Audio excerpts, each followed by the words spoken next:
Students, good afternoon. Welcome to another online class. Today we'll discuss about functional programming.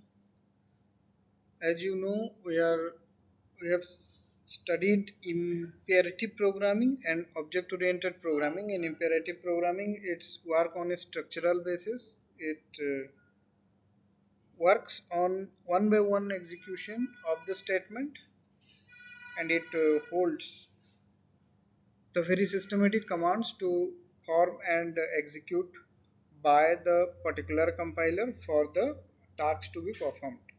And object oriented programming, the object to be defined what type of it is, and the object going to execute the function depend upon the task and depend upon the type of functionalities that a class is going to happen. Okay, so moving to the next slide. As you know, I am Ashish Kumar Ratha, and I have 18 years of experience and having some journals. So moving to the key concept. So the key concept of functional programming is expression, function, parametric polymorphism, data abstraction, lazy evaluation.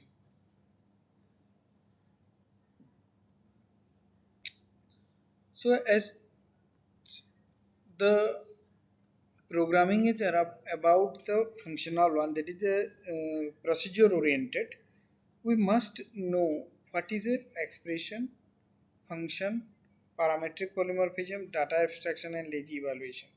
As expression is nothing but these are the equations by which we just have to represent the relationship between the operands and the relationship between the functions, and while mentioning the function, the relationship between the commands and how the commands can be executed. Okay, so moving to the expressions. Expressions are a key concept of functional programming because their purpose is to compute new values from old, while quite simply is the very essence of functional programming. Now, what is this compute new value from old? Let's take an example. Where is the pen? Let's take an example.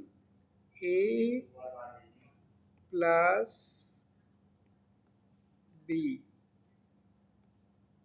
C equal to A plus B.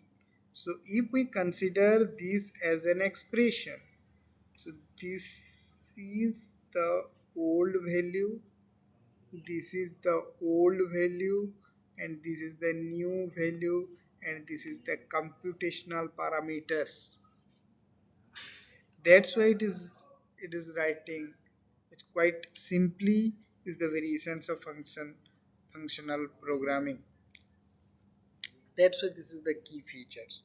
So whenever we add A plus B, we are getting C. For example, we have old value 2 plus 2, we can get the value 4. So we can say this is the computational commands, and as a whole we can say this is the function of this expression in used in a function who can perform addition. Clear? Okay. Then moving to the next key concept, that is the function. Function are nothing but a block of code that can execute to perform a task. Okay, functions are nothing but a block of code that is to be executed to perform a task. Now, what is there in code? Let's see. Functions are key concept of functional programming because functions abstract over expressions. Moreover, functions are typically first class values. Thus, functions can be passed as arguments, computed as a result of other functions, built into composite values, and so on. A higher order function is that takes another function as an argument or compute another function as its result. For example, a higher order function can traverse a list applying an argument function to each component of the list. So here in this slide it's telling that functions are nothing but it just creates the abstraction from the expression. How it's created? Let's have a example of this: a plus b. This is an expression. Now this function can be passed as argument as a result of other function. Let's say this function providing addition of numbers, just addition of numbers. Okay, so we can pass this function as an argument. Let's say I can pass this as add 2 comma 3. Okay, and this function name is result.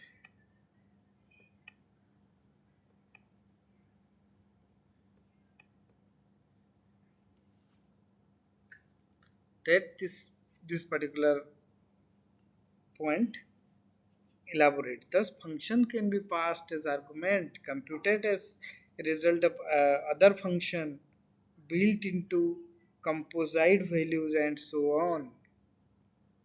What is the composite value? This result, what is the whatever the value of this particular function, this value, let's say 2, 3, 5. It doing addition. Let's say 5. So these 5 can be used as a value in the result function as a composite value, and this 5 value can also be uh, going to use by other variables inside the result to make some other output. That's why it is called a higher order function is one that takes another function as an argument or compute another function as an result.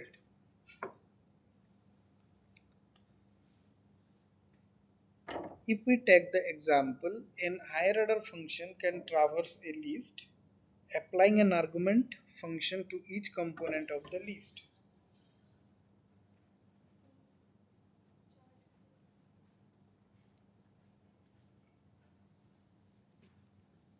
Next, we are moving to the parametric polymorphism. Parametric polymorphism, these are nothing but the polymorphic situation, that occurs in a particular object-oriented programming. It means a single unit can perform as different types of action. So it is a key concept of functional programming because it enables function to operate on a values of family of types rather than just one type. The same thing, instead of behaving its one type, it can behave more than one. That's why it is called polymorphic, means form. So it can behave more than one form. That's why it is called parametric polymorphism. So it behaves like a value of a family. You have to remember these words: value of the family types rather than just one types. In practice, many useful functions are naturally polymorphic. How it is naturally polymorphic? And Parametric polymorphy greatly magnifies the power and expressiveness of a functional language.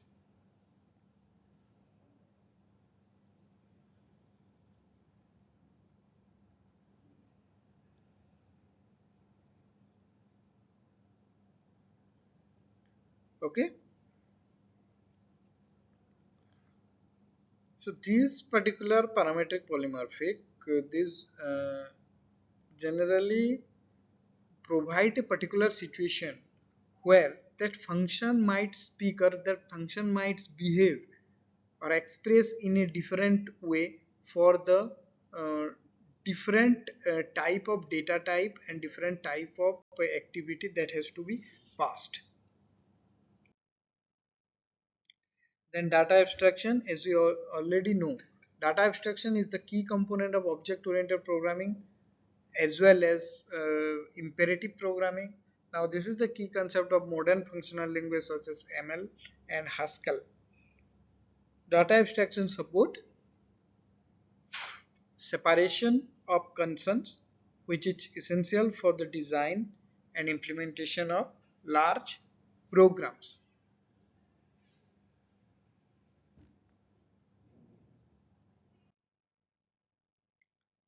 Next is lazy evaluation. Lazy evaluation is based on simple notation such as an expression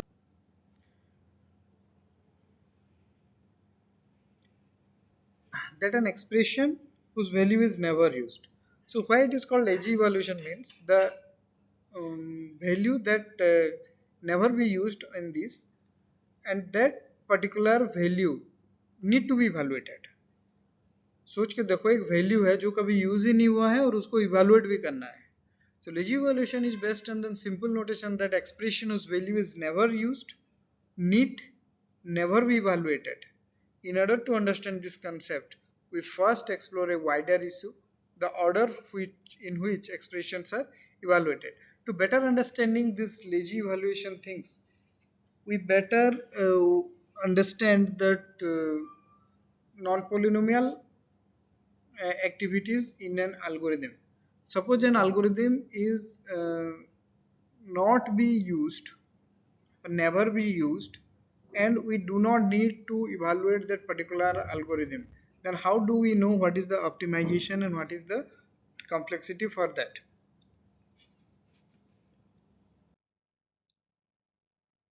Then eager vs normal order vs lazy evaluation. Eager evaluation means that we evaluate the actual parameter once at the point of call. In fact, we substitute an argument value for each occurrence of the formal parameter. This is nothing but calling of a function. Let's say one function is there, factorial. Let's say name of the function is fact. Name of the function is fact.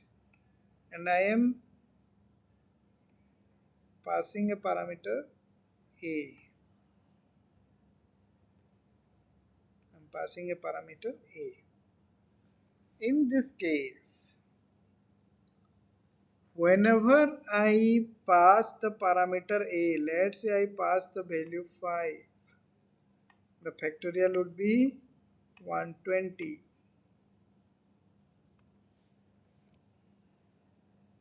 That is the case.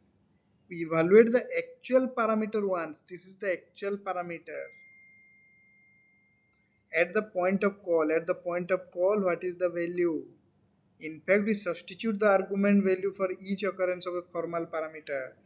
This is a, this is the formal parameter, this is fixed, but the occurrence is changed. The 5 can be changed. Next time I run the program, I can give 10. Next time I run the program, I can give 7. Okay, so eagerly we evaluate, we need to execute that part. So that is called as eager evaluation. Then normal order evaluation means that we evaluate the actual parameter only when the argument is actually needed. So this is the actual parameter, what the value actually passed. This 5 is the actual parameter. In effect, we substitute the actual parameter itself on unevaluated expression for each occurrence of the formal parameter. And to your knowledge, both are working as the same. Both evaluation result the same thing, only the difference in their culture and nature of the writing in a particular algorithm or in a particular programming.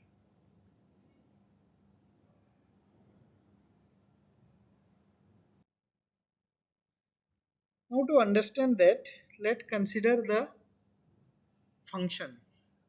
So the name of the function is sqr. This function finds the square of a number n into n.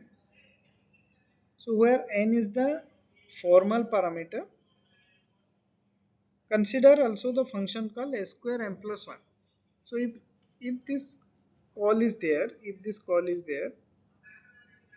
so m plus 1, whatever the value of m, it increase to 1 and the square of this would be calculated. And suppose the m's value is 6. So here two different ways in which we could evaluate the call. M value is 6, so 6 plus 1, this is 7. So square of 7, 7 into 7, it is 49. Okay, because here m equal to 6, so instead of m we put 6, so it is 6 plus 1 becomes 7.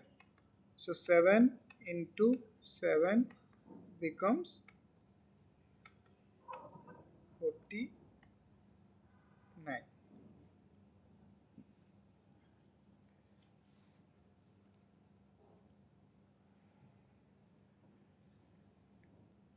So in eager evaluation, first we evaluate m plus 1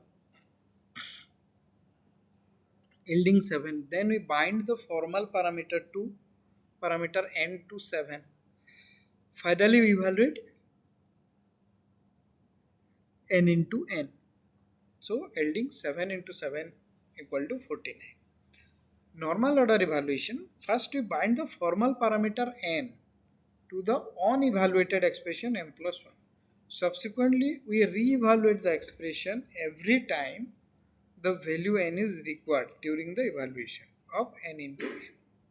In effect, we evaluate m plus 1 into m plus 1, which yields 6 plus 1 into 6 plus 1 equal to 49.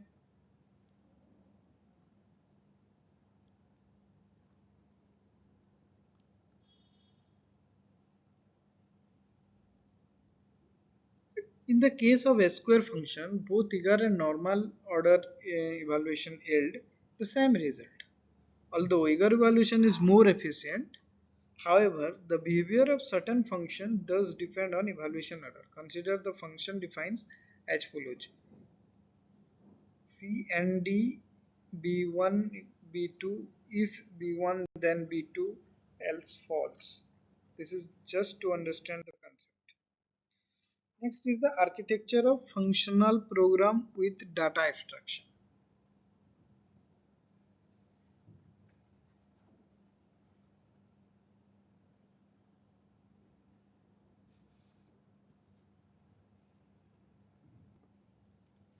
So this architecture of this functional program, this generally depict the data abstraction, and it is based on Haskell language. You can easily understand this. Start from the main function. Okay, main function directly access the dictionary containing different operation empty add, contains, load, save. Then it's also access process document, then user activity, user consultation. Then in the process document, what are the words, get words and put words. In that function name, then f1 calls f2. These are the process how a data abstraction done. Then abstract time name t1 with operation name. So this way you know already what is data abstraction, just to represent the architecture of this functional programming. Okay, in the book, from the book D what you can get this particular image, and you can able to find out the um, evaluationary part for the particular functional program and architectural architecture for this function programming. Moving to the next,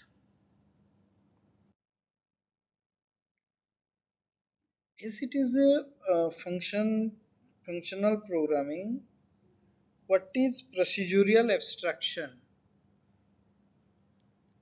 If we take the literal meaning of function and procedure, both are having same meaning. So we need to understand the procedural abstraction in the term of Haskell. So Haskell support only function procedures. It makes no distinction between parameterless function and constant. Parameterless function means a function without having any parameter, or a function having no parameter. Now what is parameters? Parameters are nothing but the variable or the value that being passed into the function, or what we are writing inside the parenthesis of that function, that is known as parameter. So यहाँ पे कोई भी parameter नहीं दिया जाता है function को, that is called parameter less functions.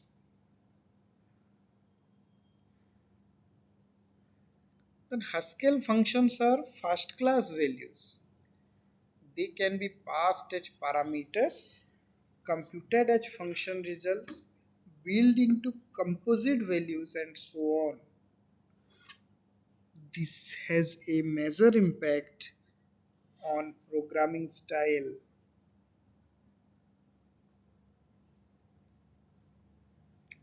As you know, in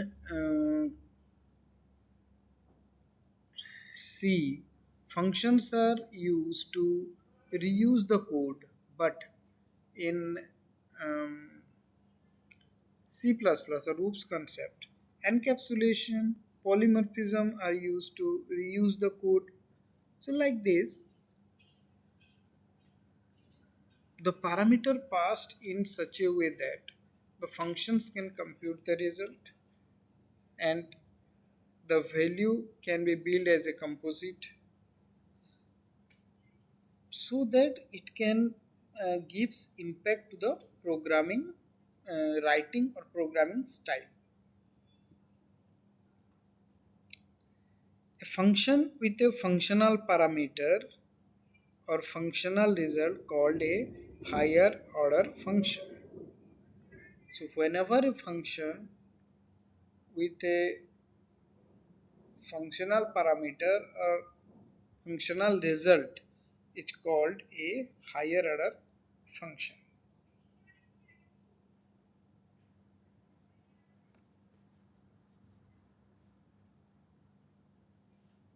Now what is a higher order function? Higher order function means the ordering of that function should be mm, very high in term of numbers. As we know, the degree of a particular expression. Likewise, the higher order functions like this. So we frequently exploit higher order function to make code reusable. So here to reuse the code, higher order functions are there by abstracting over those part of it that are specific to the particular applications.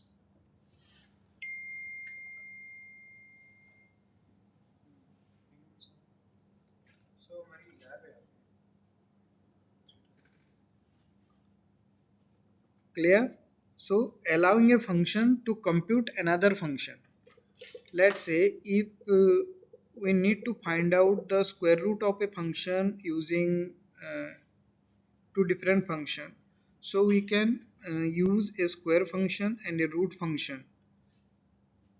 The formula for finding out the root, we can use two function, but we have already um,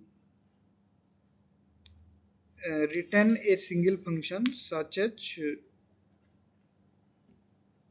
square root of finding square root of a number. So allowing a function to compute another function, as it's already opens up many interesting possibilities which are heavily exploited in functional programming.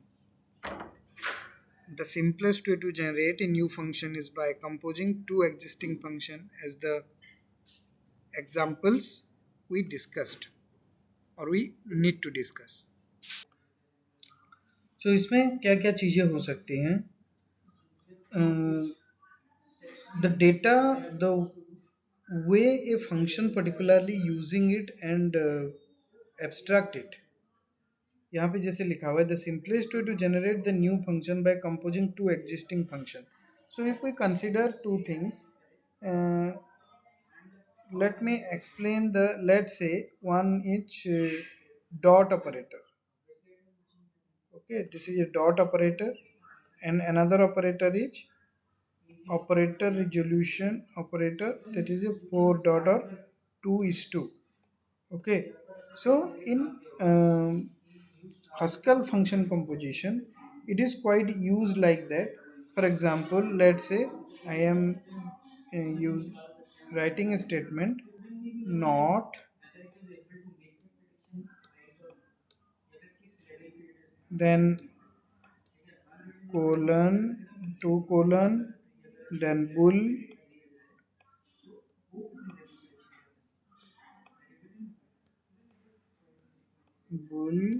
then arrow, then bull.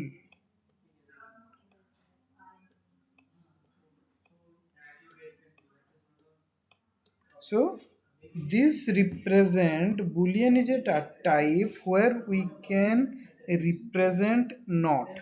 So allowing a function to compute another function is results open up many interesting possibilities which are heavily exploited in functional programming. The simplest way to generate a new function is by composing two existing function. So here what I have done, I am just stating a not function which is a boolean type. Then we can also do odd than int bull. That means if a number is odd from an integer point of view, or that is if it is true, that can be done. If we take another example, let's say we need to find out the sorting of few numbers. We have a list in array and all, and we need to find out the sorting of that particular array. So in that sorting, we need to check does that particular number is greater or not, smaller or not. This type of checking is there just to comparing and exchanging the position of the number. Okay, let's understand this in this way. This is an array.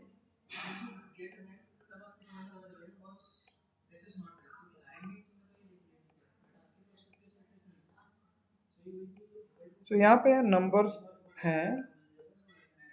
Okay, कुछ भी randomly numbers हैं. So we need to sort this particular array. In view of this sorting, there is a process of checking individual numbers one by one, this to this, somehow this to this, if these two are in sorted order. So in this way we can check this is higher from this or this is lower from this. So this is checking or comparison of numbers, so that is also can be a function. This comparison of function can also be a function which provide the data to this function, okay, to make this as a complete function. This provide the data, this provide the data to the sorting of this particular array, okay. That's why this has been written, allowing a function to compute another function. It is results open up many interesting possibilities. Let's discuss another example.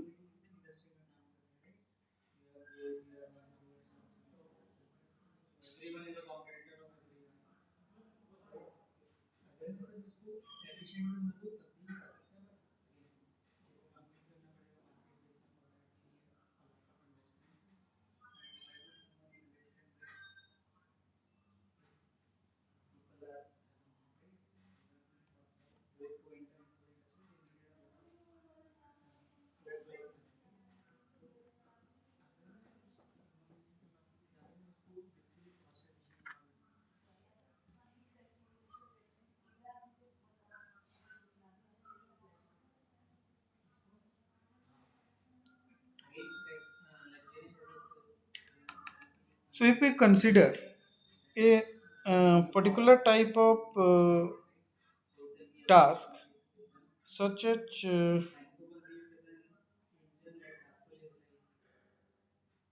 a list, that to be that list need to be evaluated on a basis of order of growth. That means the number how many it is growth from one iteration to another iteration. That means how data is abstracted on a particular base. In that case, we first need to understand the type of that data, type of that data. So what does the type? Type means what type of data that it contains. Then what type of uh, value it is going to return if we call inside a function as a parameter. That means we discuss the abstract details of that particular type of that particular data. That is actually called the procedural abstraction. If we consider the code, suppose the code is the name of a function is make date. That means just to display a date, y, year, month and day, ymnd. Okay, it's just to display the date of a particular month. So this is the particular abstraction, particular procedural abstraction from a typical type of data.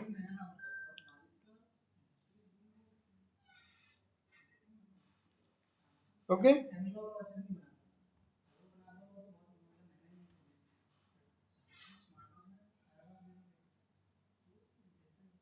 so you can find different examples like a different mm, procedural abstraction such as spell checker in Haskell, implemented in Haskell, that is spell checker. You can find the code in this particular functional programming.